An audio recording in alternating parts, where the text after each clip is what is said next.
Every great day has to come to an end. Every legend has to go away. And every warrior has to shed his shield one fine day. As one more great man, Mahendra Singh Dhoni, the greatest captain ever, the coolest guy, so much and so forth to say about him.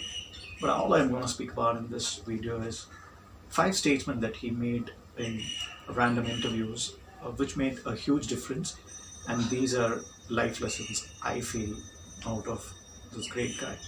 Let's see and enjoy this journey for a moment. And this is love, respect, and thank you from an Indian fan and a Mumbai Indian fan to MSD. So once asked, when he was asked about handling or requested to handle all the three formats for India, ODIs, Tests, and T20s.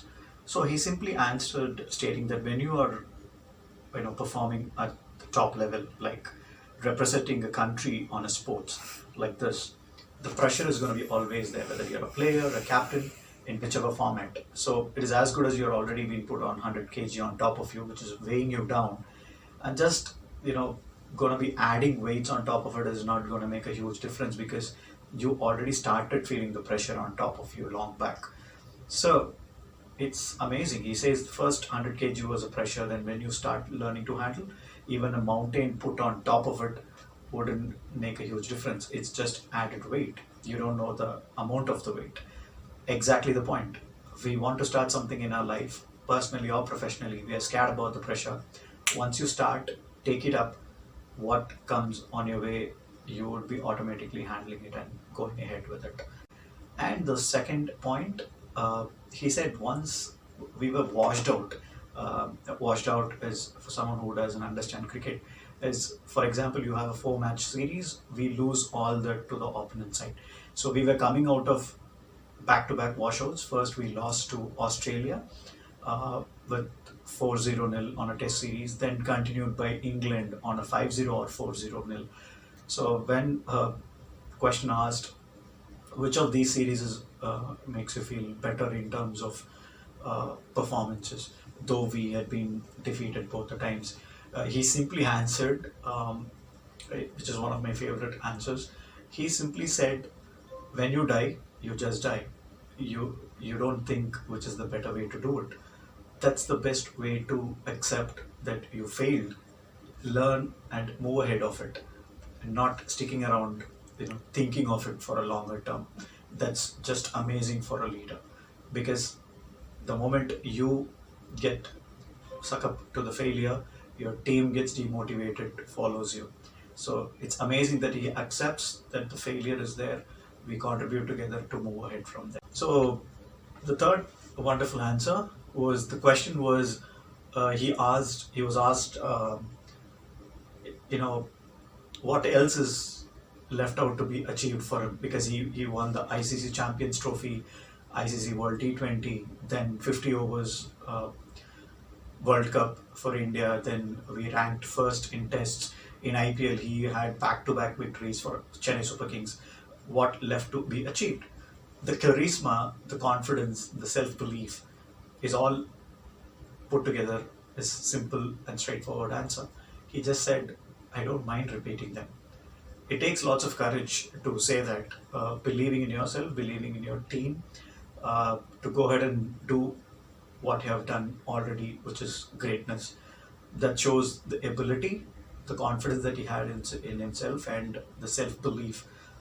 That exactly what we need. You need to understand your talent, and you need to have the belief that you can do what is great, or maybe once you achieve it, you may be able to do it again. So the fourth question he was asked about his priorities. When people criticize him that he just played too slow at times, wherein he could have had the acceleration from the beginning, that could have resulted in the other way around. Which for few matches that he lost, though he battled till the end. The answer was simple and straightforward, that he simply said, we play for the country, we don't play for the crowd.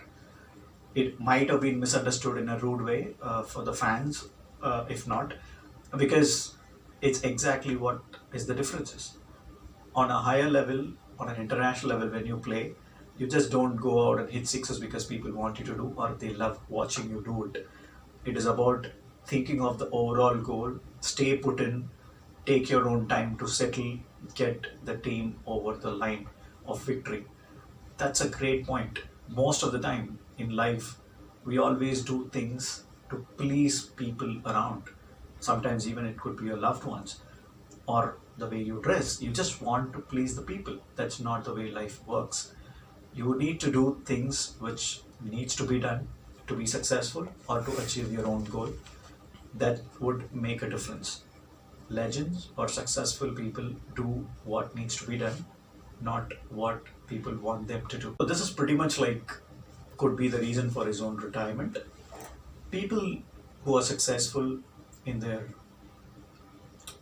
industries or in their fields always know when they are perfect or they're able to contribute.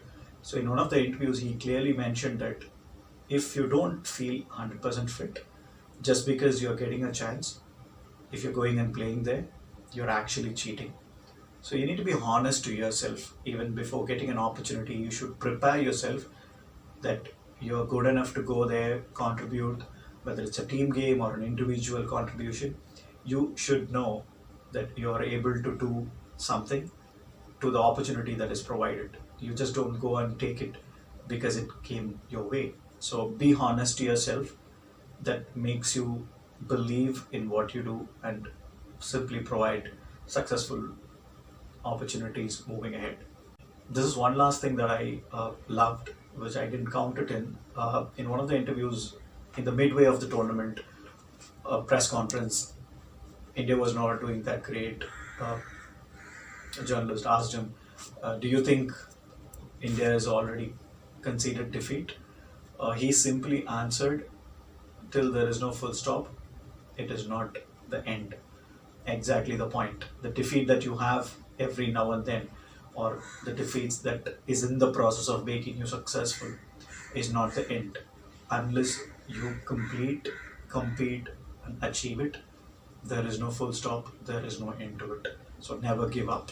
So with this, I would love to thank Mr. MS Dhoni for all the lovable memories, the proud moments that he brought to our nation, and for the wonderful human being he is. And for me personally, I feel the number 7 is actually from the heaven for his fans, either be it Indians or CSK fans. And I wish him all the very best for his future endeavors and a very lovely time with his family. For the moment, it is MSD retiring from the international cricket, but the legends don't stop and the legacy continues. Thank you.